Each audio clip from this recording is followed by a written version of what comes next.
mempresentasikan materi tentang sejarah kebudayaan Indonesia.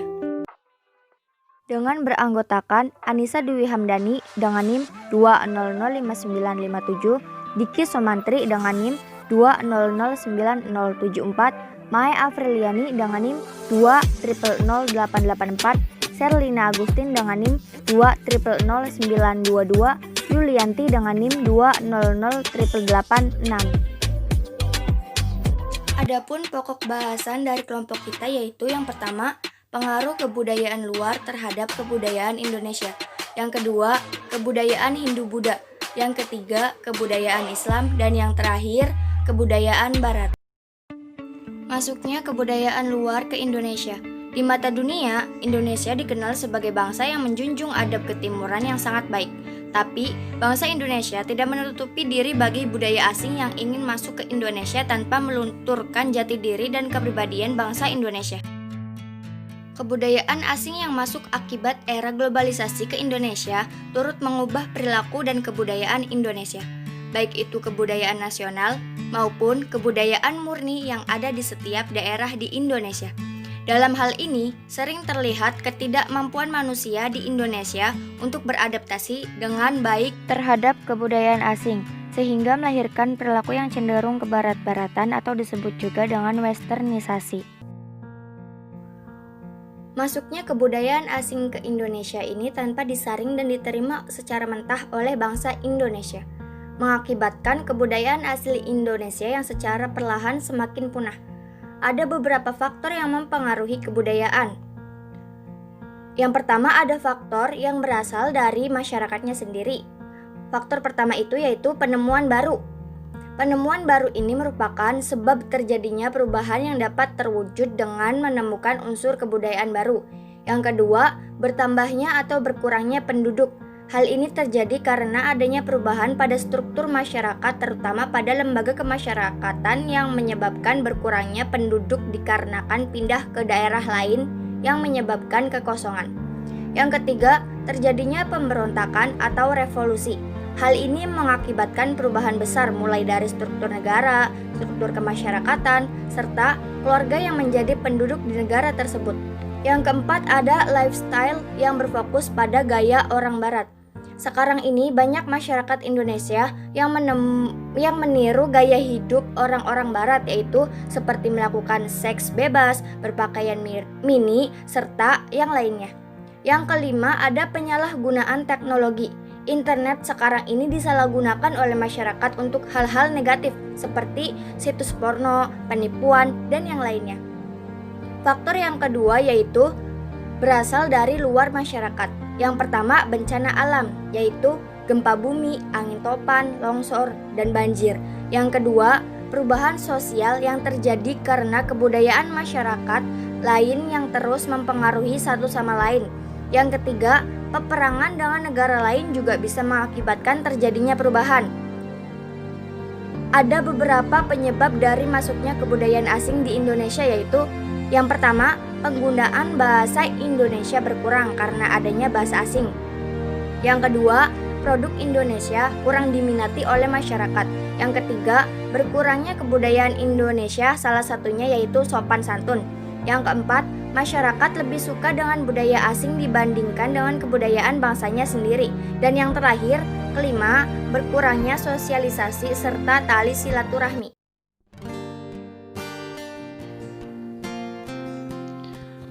Selanjutnya, kerajaan Hindu-Buddha di Indonesia. Pertama, Kutai. Kutai adalah kerajaan tertua di Indonesia yang berdiri pada tahun 400. Kerajaan ini terletak di Muara Kaman, tepi Sungai Mahakam, Kalimantan Timur.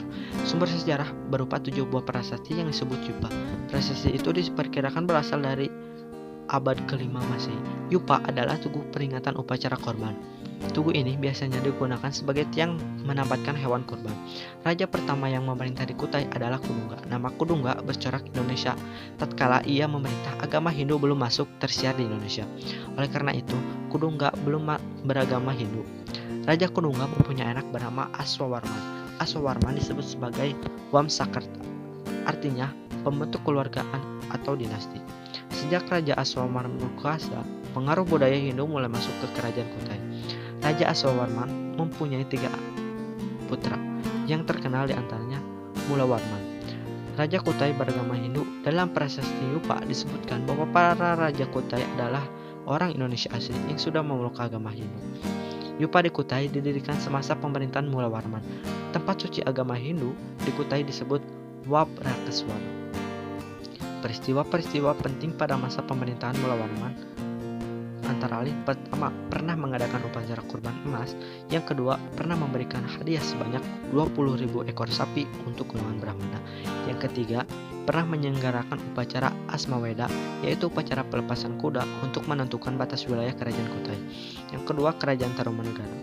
Kerajaan Tarumanegara terletak di Jawa Barat, tepatnya terletak di Sungai Cisadane, sekitar Bogor sekarang. Kerajaan ini berkembang sekitar abad ke-6 sampai ke-7 Masehi. Sumber utama Kerajaan Tarumanegara diperoleh dari prasasti yang bertujuh 7 buah. Yang pertama, prasasti Ciarutan ditemukan di pinggir Sungai Ciarutan dekat Bogor. Yang kedua, prasasti Jambu ditemukan di daerah perkebunan jambu berjarak 30 km sebelah barat Bogor. Yang ketiga, prasasti Kebun Kopi ditemukan di daerah Kebun Kopi Kampung Muara Hilir, Kecamatan Cimbung Bulang, Bogor. Yang keempat, prasasti Tugu ditemukan di Desa Tugu, Cilincing, Jakarta Utara. Yang kelima, prasasti Pasir Awi ditemukan di daerah Pasir Awi, Bogor. Yang keenam, prasasti Lebak ditemukan pada tahun 1947. Yang ketujuh, prasasti Muara Ciarutan ditemukan di Muara Ciarutan, Bogor. Pada masa pemerintahan Raja Purnawarman, kehidupan masyarakat Tarumanegara senantiasa aman, tentram, dan damai. Mereka gemar bergotong royong, yakni dengan ditandai dengan dibangunnya Sungai Kemanti. Yang ketiga, Kerajaan Mataram Lama.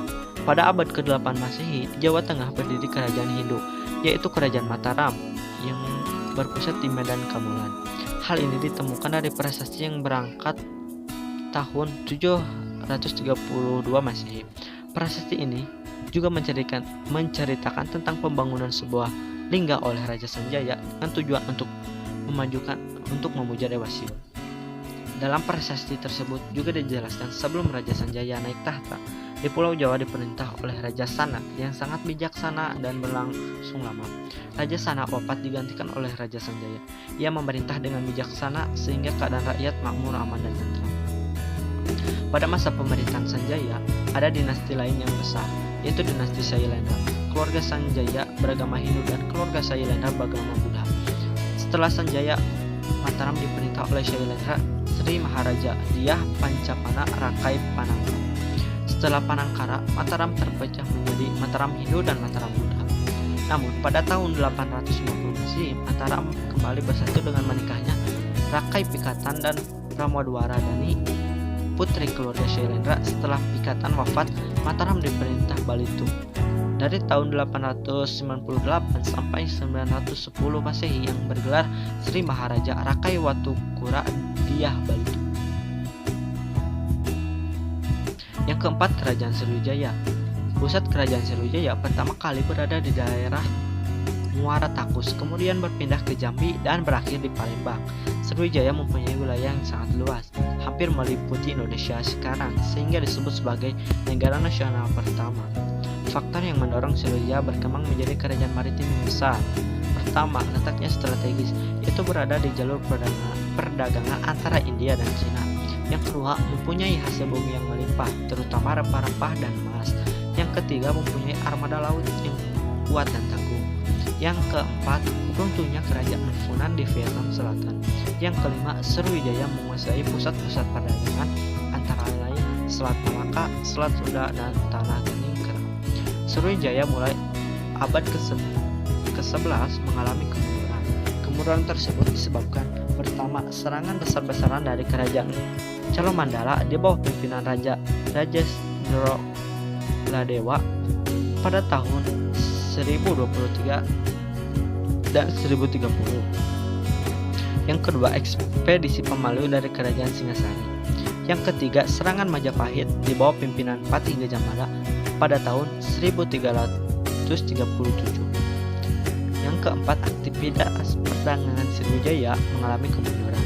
Yang kelima, kota Palembang semakin jauh dari laut yang diakibatkan oleh pengendapan lumpur dibawa oleh Sungai Musi. Yang kelima, Kerajaan Kediri. Kerajaan Kediri sebenarnya merupakan kelajuan dari Kerajaan Medang pada masa Raja Airlangga. peninggalan Airlangga, Kerajaan Medan dibagi dua, yakni Jenggala dan Panjalu atau Kediri. Maksud Airlangga membagi kerajaan adalah untuk mencegah perang saudara. Raja-raja yang pernah memimpin pemerintahan Kerajaan Kediri sebagai berikut. Pertama, Samarawijaya, kedua Jayawarsa, ketiga Baweswara atau Sri Baweswara, yang keempat Jayabaya, yang keenam Sarweswara, yang keenam Aryeswara, yang ketujuh Gandra, yang kedelapan Kameswara, dan kesembilan Kertajaya Serangga. Kertajaya adalah raja terakhir Kerajaan Kediri. Pada masa pemerintahannya, terjadi pertentangan dengan kaum Brahmana. Mereka menganggap Kertajaya telah melanggar agama dan memaksa mereka untuk menyembahnya sebagai dewa. Kemudian kaum Brahmana meminta perlindungan kepada Ken Arok, Akuwu Tamapel. Perseteruan itu memuncak menjadi pertempuran di desa Genter pada tahun 1222 Masehi. Dalam pertempuran itu Ken Arok dapat mengalahkan Kertajaya. Peristiwa ini menandai berakhirnya Kerajaan Kediri. Yang keenam, Kerajaan Singasari. Kerajaan Singasari didirikan oleh Ken Arok yang bergelar Sri Raja Sang Amurwabhumi. Ken Arok menjadi Raja Singasari setelah mengalahkan Raja Kertajaya dari Kediri dan dapat membunuh Akutumpel yang bernama Tunggal Ametung. Raja Singasari yang paling terkenal adalah Kartanegara. Usaha Kartanegara untuk memperluas wilayah Singasari sebagai berikut. Pertama, mengirim ekspedisi Pemalayu ke Sumatera pada tahun 1275 dan tahun 1268. Yang kedua, menguasai Bali pada tahun 1284. Yang ketiga, menguasai Sunda pada tahun 1289. Yang keempat, menundukkan Pahang, Bakulaputra dan Gurun. Yang kelima, menjalin dengan Raja Campa yang bernama Jayasinghawarman. Ketiga, dengan tujuan untuk menghentikan ekspedisi Kubilai Khan dari Mongol. Kerajaan Singasari hancur karena serangan Raja Jayakatwang dari Kediri pada tahun 1292. Dalam pertempuran ini, Kartanegara gugur dan salah satu panglima Singasari, Raden Wijaya, berhasil menyelamatkan diri bersama Ranggawale, Sorana, dan Nambi. Mereka melarikan diri ke Kundadu dan meminta bantuan pada Bupati Sumenep Arya Wirajaya. Yang ketujuh itu Kerajaan Majapahit. Kerajaan Majapahit terletak di sekitar Sungai Brantas dengan pusat di daerah Mojokerto. Majapahit merupakan puncak kejayaan di Jawa Timur dan merupakan kerajaan terbesar di Indonesia. Oleh karena itu, Mr. Muhammad Yamin menyebut sebagai NKRI kedua raja-raja yang pernah memerintah di Kerajaan Majapahit. Yang pertama, Raden Wijaya dari tahun 1293 sampai 1309. Yang kedua, Jayanegara atau Kalagemet dari tahun 1309 sampai 1300. Yang ketiga, Tribuwatugadewi atau Bahre Kahuripan dari 1328 sampai 1350. Yang keempat, Hayam Wuruk dari 1350 sampai 1389. Yang kelima, Wirakawardhana dari 1389 sampai 1429. Sebab-sebab kemunduran Majapahit. Pertama, Majapahit kehilangan tokoh besar seperti Gajah Mada dan Hayam Wuruk. Yang kedua, meletus perang Paregreg tahun 1401 sampai 1406. Yang keempat, daerah-daerah bawaan melepas diri dari ikatan Majapahit. Yang kelima, serangan pasukan Kediri pada tahun 1407. Pengaruh kebudayaan Hindu-Buddha terhadap kebudayaan Indonesia. Masuknya agama dan kebudayaan Hindu-Buddha ke Indonesia memiliki pengaruh yang besar pada perkembangan budaya di Indonesia. Masuknya kebudayaan Hindu-Buddha sampai sekarang disesuaikan dengan budaya yang dimiliki penduduk Indonesia. Pengaruhnya yang pertama ada bahasa. Pengaruh bahasa dapat dilihat dari adanya penggunaan bahasa Sanskerta yang dapat ditemukan sampai sekarang pada bahasa Indonesia. Adapun pada aksara dapat dibuktikan dengan adanya huruf Pallawa yang sekarang berkembang menjadi huruf Jawa kuno, Kawi, dan huruf aksara Bali. Yang kedua, religi atau kepercayaan. Kepercayaan Hindu-Buddha di Indonesia mengalami perpaduan dengan kepercayaan Indonesia, yaitu animisme dan dinamisme. Contohnya, upacara Nyepi yang dilaksanakan oleh umat Hindu di Bali. Yang ketiga, organisasi sosial kemasyarakatan. Dapat dilihat dari sistem kasta yang dipercayai oleh umat Hindu-Buddha, tetapi pada umat Hindu di Indonesia, sistem kasta tidak diterapkan dalam semua aspek kehidupan, hanya diterapkan untuk upacara keagamaan. Yang keempat, seni bangunan. Pengaruhnya terlihat pada bangunan candi yang paling menonjol dan menjadi ciri khas budaya. Contohnya, Candi Borobudur, pemandian kuno, gapura, atau bangunan suci keagamaan. Yang kelima, seni rupa. Pengaruhnya terlihat pada relief dinding candi yang banyak mengisahkan atau menggambarkan suatu kisah yang berhubungan dengan ajaran agama Hindu dan adanya perpaduan suasana kehidupan asli alam ataupun keadaan masyarakat Indonesia. Keenam, pengetahuan. Pengaruhnya di Indonesia dapat dilihat dari perhitungan kalender yang disebut kalender Saka. Pada sistem kalender Saka dalam masyarakat berkaitan dengan kegiatan-kegiatan seperti upacara keagamaan. Yang selanjutnya, jalur masuknya Islam di Indonesia. Pertama, teori Gujarat. Dipopulerkan oleh seorang orientis Belanda yang meneliti tentang Islam di Indonesia bernama Snorre Hurgroj. Ia menyatakan bahwa agama Islam baru masuk ke Nusantara pada abad ketiga Masehi yang dibawa oleh para pedagang dari Cambai, Gujarat, India. Sejarawan asal Belanda memegang teori bahwa Islam di Indonesia berasal dari anak benua India. Salah satu ilmuwan tersebut, P.J. Neval, yang mengaitkan asal mula Islam di Indonesia dengan daerah Gujarat dan Malabar. Menurutnya, orang-orang Arab bermadzhab Syafi'i yang beremigrasi dan menetap di wilayah India yang membawa Islam ke Nusantara. Snorre Hurgroj mengabaikan teori ini. Dia berpendapat bahwa ketika Islam tiba di beberapa kota pelabuhan anak benua India, banyak di antaranya penduduknya yang beragama Islam dan tinggal di sana. Jan P.J. Neval adalah seorang orientasi dari Universitas Leiden Belanda yang fokus pada manuskrip Melayu. Orientasi yang wafat pada tahun 1901 itu menyatakan bahwa Islam masuk ke Nusantara lewat perdagangan dari Gujarat. Dalam penjelasan lebih lanjut, P.J. Neval menyatakan logika terbalik, yaitu bahwa meskipun Islam di Nusantara dianggap sebagai hasil kegiatan orang-orang Arab, tetapi hal ini tidak langsung datang dari Arab, melainkan dari India, terutama dari pesisir barat dari Gujarat dan Malabar.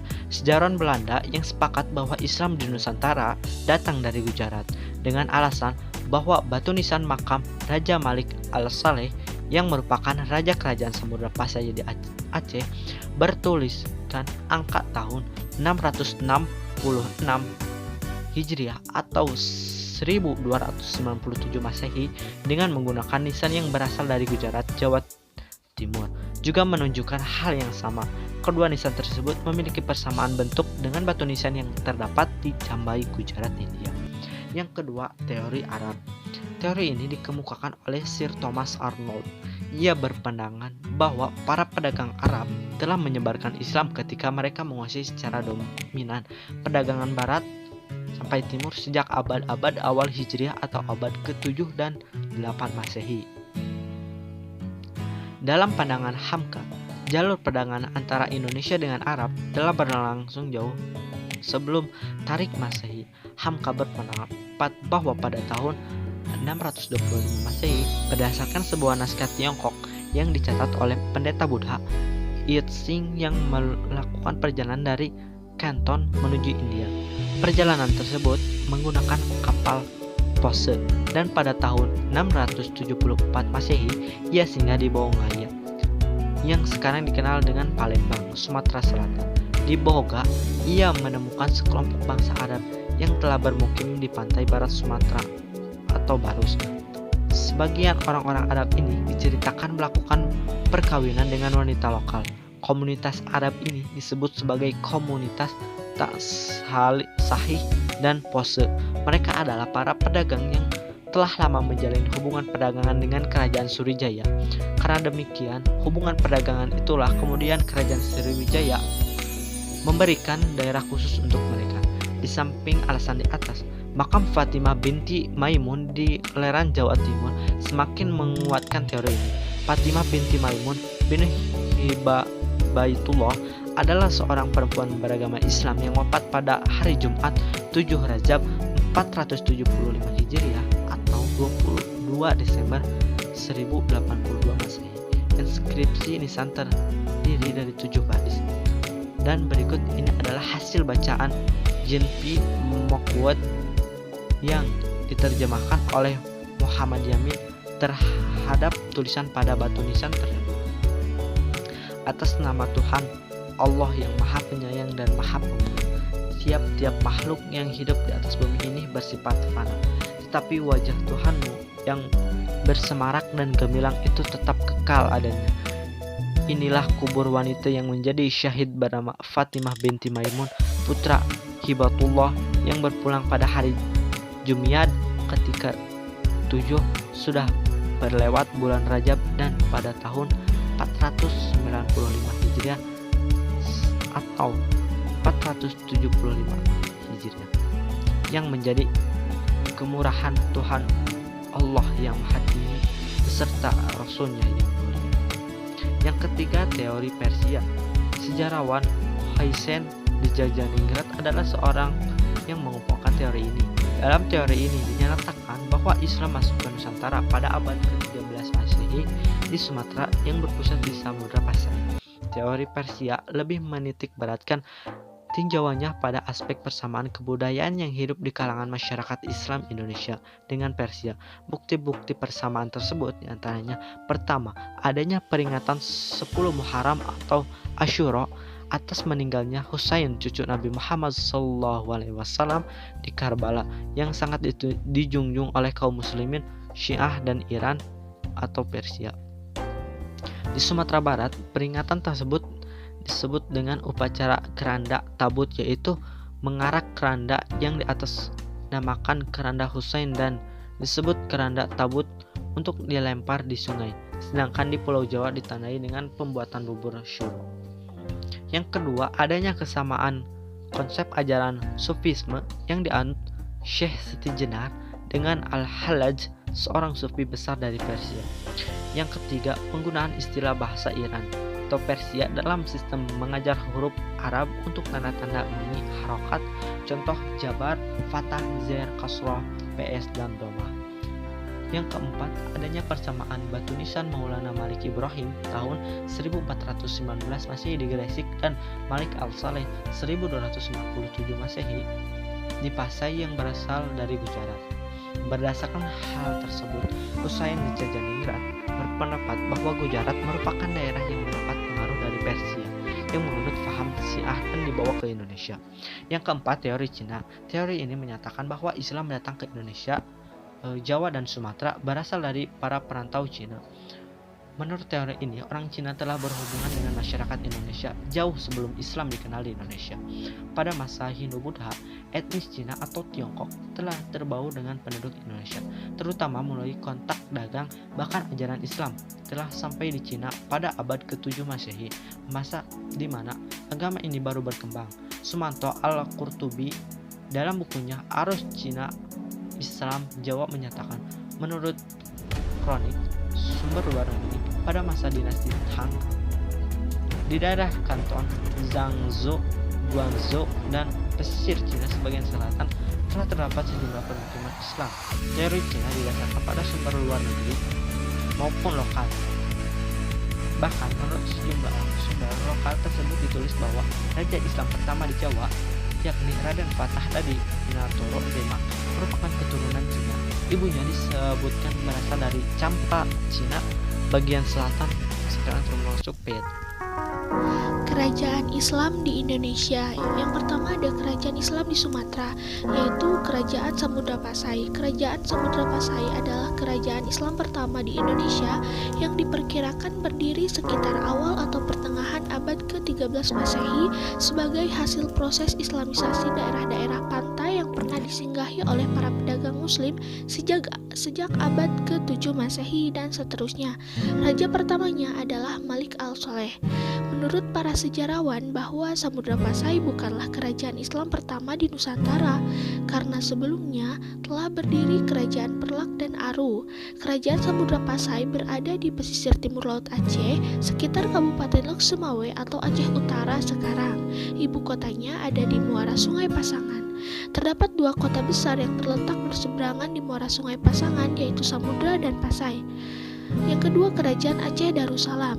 Secara geografis, Kerajaan Aceh berada di Kabupaten Aceh Besar dan berdiri abad ke-15 Masehi, merupakan kelanjutan dari Kerajaan Lamuri oleh Muzaffar Shah tahun 1465 sampai 1497 Masehi. Raja pertamanya adalah Ali Bukhayat Shah. Wilayah kekuasaannya dari Pidi sampai ke Sumatera Timur, dan peletak dasar kebesaran Aceh adalah Sultan Alauddin Riyasa yang bergelar Al-Qohar. Di antara para sultan yang lain, Sultan Iskandar Muda berhasil membawa kejayaan kerajaan.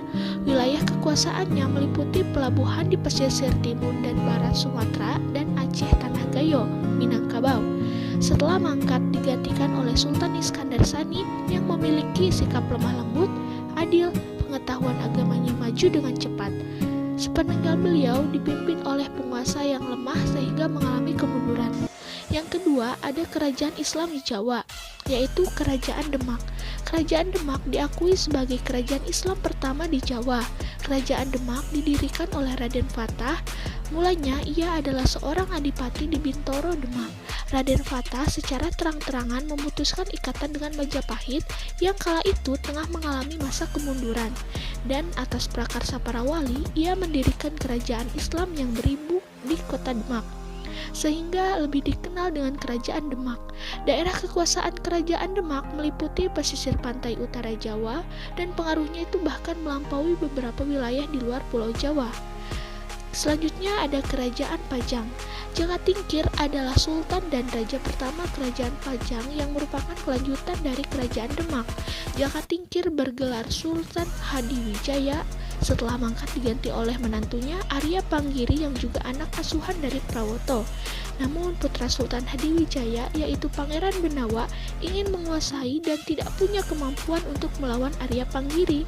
Ia meminta bantuan Penembahan Senopati penguasa Mataram untuk mengusir Arya Panggiri dan berhasil. Dan akhirnya sejak itulah Kerajaan Pajang di bawah kekuasaan Mataram. Selanjutnya Kerajaan Mataram Islam. Senopati berkuasa sampai tahun 1601 Masehi. Sepeninggalnya ia digantikan oleh putranya Seda Ingkrapyak, digantikan oleh putranya lagi Sultan Agung. Kerajaan Islam Mataram banyak memberikan kontribusi terhadap proses kemerdekaan Negara Kesatuan Republik Indonesia dan masih eksis sampai sekarang di daerah istimewa Yogyakarta di bawah pimpinan Sri Sultan Hamengkubuwono. Selanjutnya Kerajaan Kesultanan Cirebon. Kesultanan Cirebon berkuasa pada abad 17 hingga abad 19 Masehi. Letak Kesultanan Cirebon adalah di pantai utara Pulau Jawa.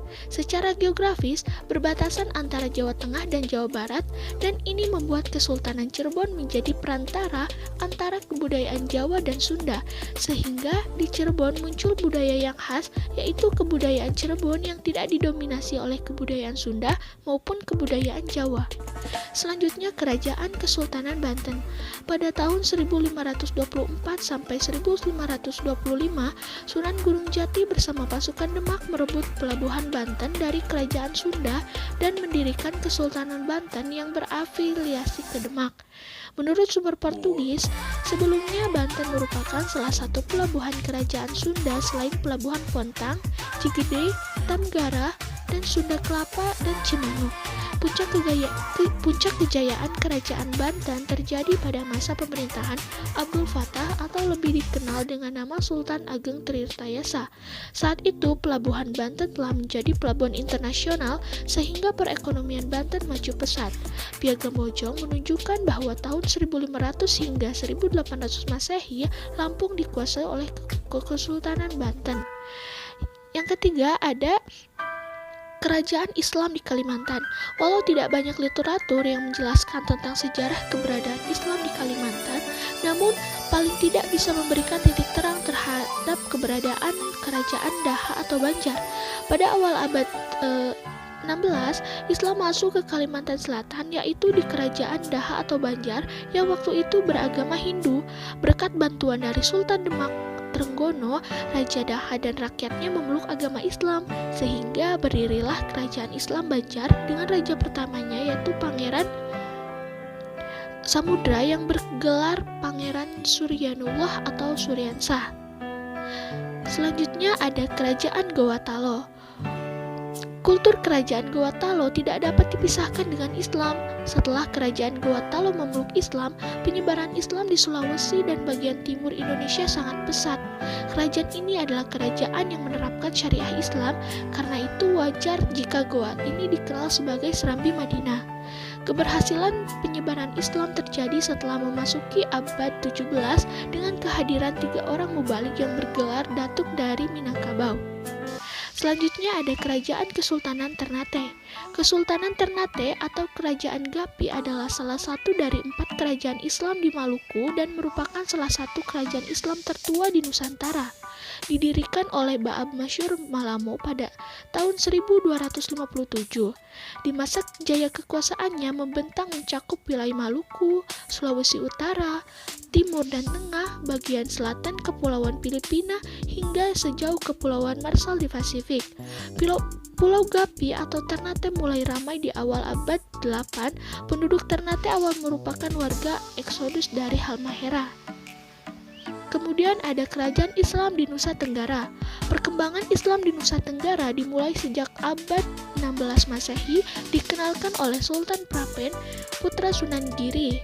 Dimulai dari Lombok, kemudian Islam menyebar ke Parwa, Sokong, Bayan, dan tempat-tempat lainnya hingga seluruh Lombok memeluk agama Islam. Di antara kerajaan Islam yang menonjol di Nusa Tenggara adalah Kesultanan Bima. Rajanya yang pertama adalah Ruma Mabata Wadu yang bergelar Sultan Bima I atau Sultan Abdul Khair. Literatur mengenai sejarah Kesultanan Bima di abad 20 dapat diperkaya pada gambaran terperinci syair Kerajaan Bima. Selanjutnya, pengaruh kebudayaan Islam terhadap kebudayaan Indonesia. Sebelum Islam masuk dan berkembang, Indonesia sudah memiliki corak kebudayaan yang dipengaruhi oleh agama Hindu dan Buddha.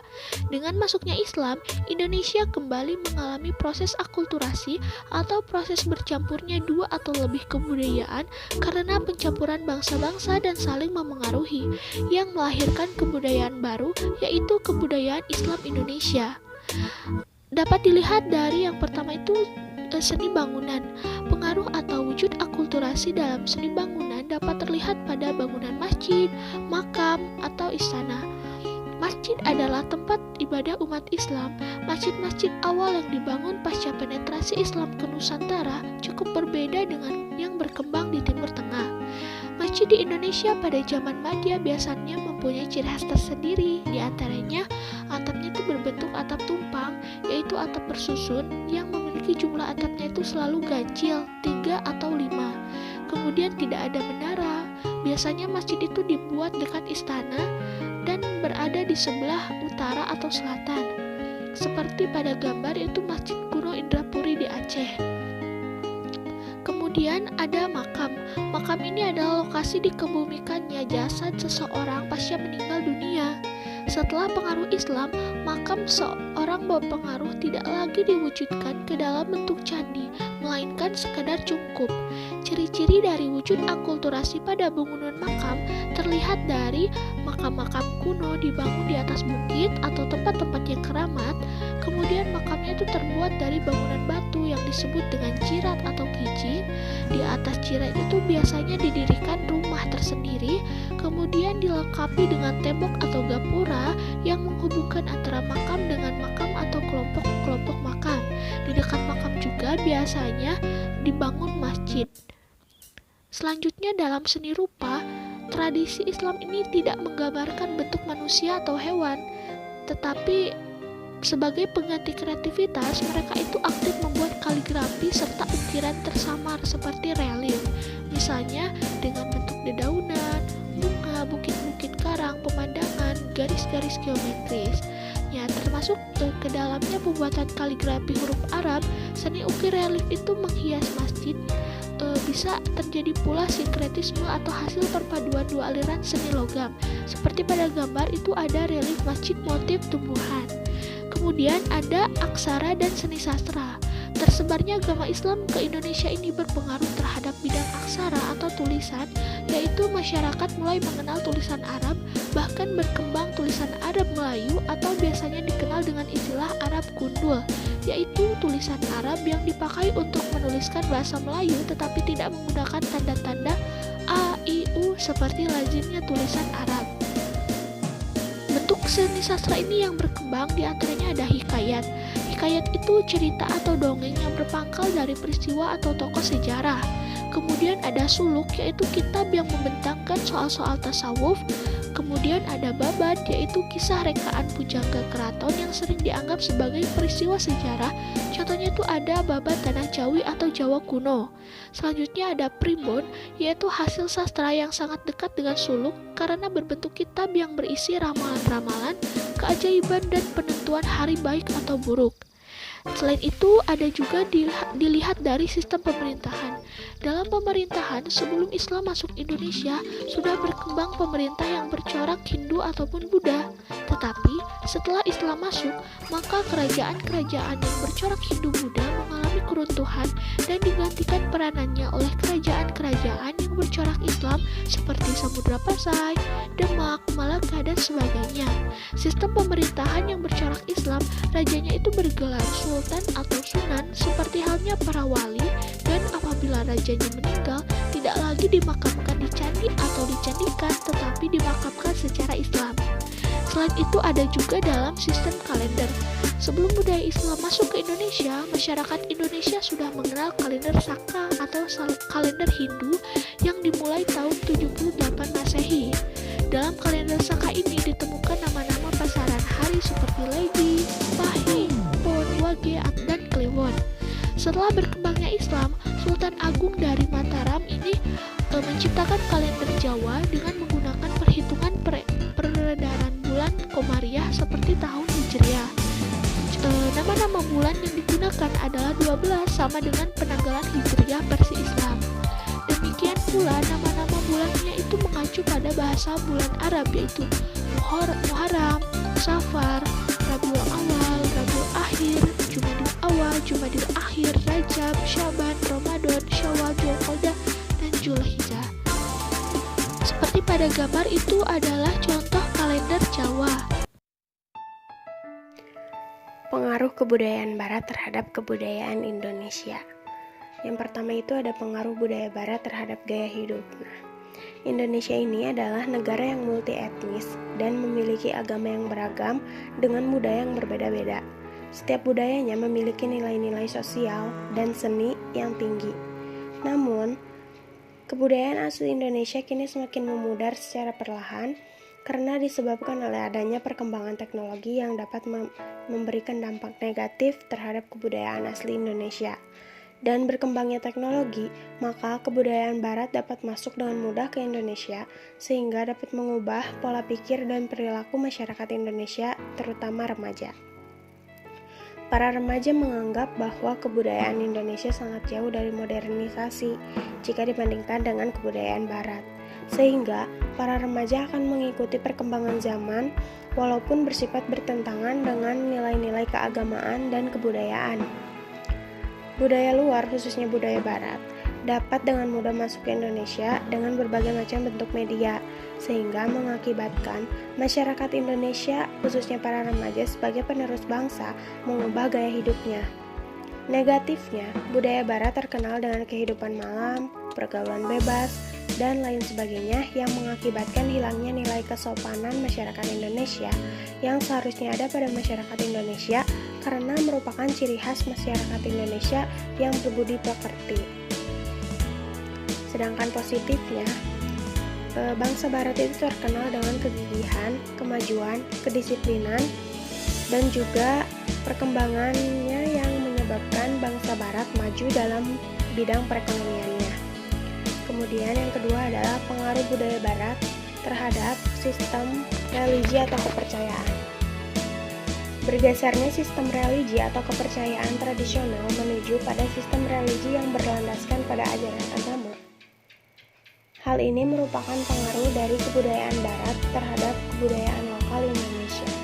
Pada awalnya, Indonesia menganut sistem kepercayaan kepada roh-roh leluhur maupun pada kekuatan gaib yang telah diwariskan secara turun-temurun. Pada saat ini, kepercayaan tersebut telah terkikis oleh adanya ajaran agama yang menekankan kita kepada satu ajaran, satu tujuan penyembahan, yaitu Tuhan Yang Maha Esa.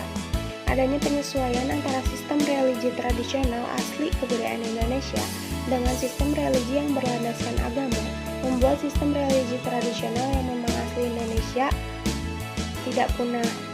Hal tersebut berdasarkan pada contoh bentuk upacara adat tradisional yang ada di Indonesia, seperti upacara sedekah laut, upacara sekaten, dan upacara Yakowiyu yang merupakan hasil dari kebudayaan yang menggabungkan antara unsur religi tradisional dengan unsur religi yang berlandaskan agama. Kemudian, pengaruh budaya Barat terhadap sistem pengetahuan. Kebudayaan lokal dibentuk berdasarkan pengetahuan setiap suku bangsa. Zaman dulu, nenek moyang kita sudah mengenal pengetahuan tentang gejala alam, berburu, perubahan musim, kemaritiman, bercocok tanam, sampai dengan pengobatan tradisional. Pada masa kini, setelah adanya kebudayaan Barat yang membawa sistem pengetahuan yang lebih modern, membuat cara pandang masyarakat terhadap keadaan alam di sekitarnya berubah. Sistem pengetahuan tradisional yang cenderung memanfaatkan atau berlandaskan pada kemampuan intuitif yang bersifat irasional telah berubah menjadi pola pemikiran yang bersifat rasional. Beberapa contoh dari pengaruh kebudayaan Barat yang membuat berkembangnya pengetahuan tradisional yaitu cara bercocok tanam, yang membuat pola kehidupan petani tradisional berubah menjadi lebih produktif. Kemudian, penentuan obat tradisional dipadukan dengan sistem pengetahuan modern, yakni ilmu farmasi, dapat menghasilkan obat yang alami dan bebas dari bahan kimia. Selanjutnya, pengaruh budaya Barat terhadap sistem teknologi. Teknologi adalah salah satu unsur kebudayaan yang berkaitan dengan peralatan-peralatan yang digunakan manusia untuk mengubah keadaan diri mereka dan sekitarnya agar terpenuhi kebutuhan hidup mereka. Sistem teknologi tradisional yang menjadi unsur kebudayaan lokal seperti senjata, alat-alat produksi, tempat berlindung atau rumah mereka, wadah, alat untuk menyalakan api, pakaian dan perhiasan, makanan dan minuman, dan juga alat-alat transportasi. Dengan masuknya kebudayaan Barat sangat mempengaruhi teknologi tradisional yang berdampak pada kesejahteraan manusia. Contohnya adalah mekanisme dalam pertanian di Indonesia. Kini telah menggeser atau mengganti peralatan tradisional dengan peralatan yang lebih modern dalam pengolahan tanah, sehingga membuat peningkatan terhadap produksi pertanian di Indonesia. Pengaruh budaya Barat terhadap sistem kesenian. Kesenian tradisional yang merupakan salah satu unsur kebudayaan lokal kini mulai tergeser bahkan ditinggalkan oleh masyarakat Indonesia, terutama pada generasi muda. Masuknya kesenian sebagai budaya Barat dipandang lebih menarik dan mewakili jiwa muda, sehingga dapat banyak menggeser kesenian tradisional Indonesia. Upaya untuk mempertahankan kesenian tradisional Indonesia salah satunya dengan cara menggabungkan atau memadukan antara unsur-unsur kebudayaan Barat ke dalam kesenian tradisional Indonesia. Contoh dari hal tersebut adalah kesenian musik campur sari yang memadukan antara unsur kesenian tradisional dengan kesenian modern. Pertunjukan tradisional seperti lenong dan wayang kulit disisipkan dengan unsur kesenian modern sehingga dapat menarik penonton khususnya untuk kalangan generasi muda. Kemudian yang terakhir adalah pengaruh budaya Barat terhadap sistem bahasa. Sistem perlambangan dalam komunikasi itu adalah bahasa. Setiap suku bangsa memiliki bahasa daerah yang digunakan sebagai alat komunikasi antar warga dalam setiap kelompok suku bangsa yang bersangkutan yang memiliki ciri khas dari suatu suku bangsa. Pengaruh kebudayaan Barat terhadap bahasa daerah sangat besar, terutama untuk masyarakat yang ada di daerah pesisir, di mana masyarakat dapat banyak berinteraksi dengan suku bangsa lain atau asing yang komposisi bahasanya berbeda dengan bahasa induknya. Contohnya adalah bahasa Jawa. Bahasa Jawa yang digunakan di daerah pedalaman dengan bahasa Jawa yang digunakan di daerah pesisir itu berbeda. Secara umum, pengaruh kebudayaan Barat khususnya dalam bahasa dapat memperkaya pembendaharaan kata dalam bahasa lokal, bukan menghilangkannya, karena banyak kata-kata yang dalam bahasa Indonesia yang berasal dari kata-kata bahasa asing yang diserap menjadi kosakata bahasa Indonesia.